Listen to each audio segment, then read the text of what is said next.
obviously having a good start to the year was important to him, and I got to thank my teammates first and foremost for playing so well in front of me and helping me so far this year to earn this spot. I really appreciate it with that. Welcome back to Montreal Connected. 8 Montreal Canadiens are heading to Sochi. Arpon Basu and Sean Gordon join us now to talk men's Olympic hockey. Let's start with Carey Price and PK Subban. Arpon, what impact will they have on Team Canada? Well, one guy I think we're going to have a huge impact will be Carey Price. I can't see him, unless he totally goes in the tank over the next month, I would think that he has the inside track on the starting job. And, your number one goalie is probably your most important player. PK Subban, on the other hand, I think is going to have to work his way up the ladder. Right now, I think he is probably their 8th defenseman, maybe 7th. Power play specialist kind of guy. If they're behind in a game, they'll probably use him. But he's going to be a role player. It's going to be up to him to show that he deserves a bigger role, much like Drew Doughty did in 2010, where he started at the bottom, and by the end of the tournament, he was in the top 4. So that's going to be his challenge. I think PK Subban ends up, if not on the top pair, on the second pair by the end of the tournament, just because he's dominant in the National Hockey League. He is like super extra uber dominant on international ice. You saw at the World Championships last year, he came in late and just transformed the team. He was the best player, I would say, on the ice for Canada in that tournament. And I think, I think Carey Price, I think you're right. I think probably he doesn't start the tournament, but I think he ends the tournament. And I think that that's really kind of the point of the exercise, right? You take 2 younger players that you're bringing in, putting into the midst of more established players in the hope that their talent is going to shine through, and I think probably that's going to happen. And the one thing with PK Subban is that we often see him run out of room on an NHL ice rink. He's like, he swoops around a guy, and the boards are coming, so he has to chip it in or he has to make something else. He's going to have an extra 7.5 feet on either side of him to make those plays that he doesn't have room to make in the NHL. That's what he said he was looking forward to, is the size of the ice. Thomas Plekanec, of course, was named captain of Team Czech Republic. Not a surprise he was named to the team, but were you surprised by the captaincy nod, Sean? Well, he's done it at other tournaments. I guess it shows the regard in which he's held. Maybe Selke voters in the Professional Hockey Writers Association will stand up and take notice as a result of this. I don't know. The Prague chapter. I guess, exactly. I suppose. And their sympathizers in Canada and the United States.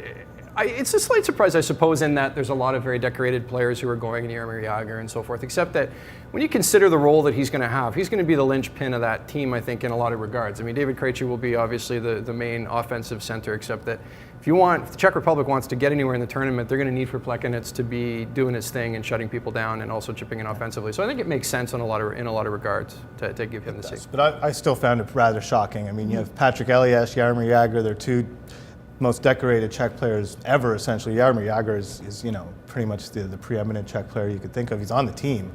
I don't see why he wouldn't be captain. So it's true, it is a nod to what the coaching staff feels and how the country feels about Thomas Plekanec, and it shows just the discrepancy between the credit he gets in the Czech Republic and the credit he gets in Montreal, where he spends most of his time, is that most people here think he's a good player, but come playoff time and blah, blah, blah, and there's this huge narrative surrounding him, but he's a great player who's very valuable to his team, and he's going to be facing the Crosbys and all these great offensive players that they're going to see in Sochi, and that's going to be his job to keep him in check. And he's married to a rock star in the Yes. Czech Republic, Yes, and these things, I'm going to suggest to you that these things maybe matter a little bit. That goes far in the captaincy selections.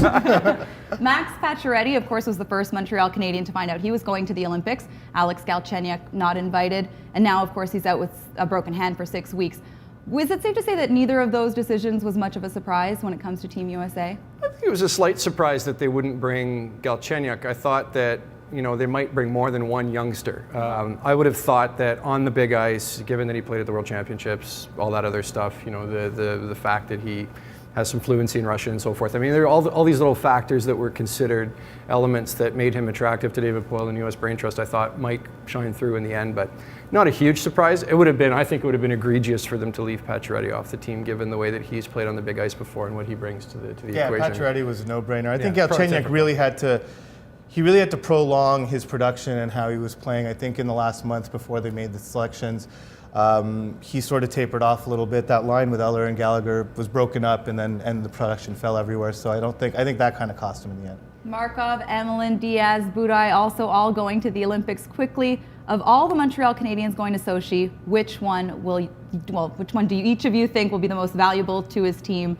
name and quick reason. I'm going to go with Plekanec, and Really? I am, because I think that he's going to play the most. I think of any player that's going. I mean, other than if Price manages to seize the #1 goalie pole. So I'm going to go with Plekanec.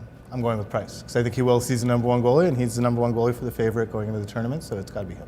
Great. Thank you both for joining us today. Stay tuned for more Montreal Connected.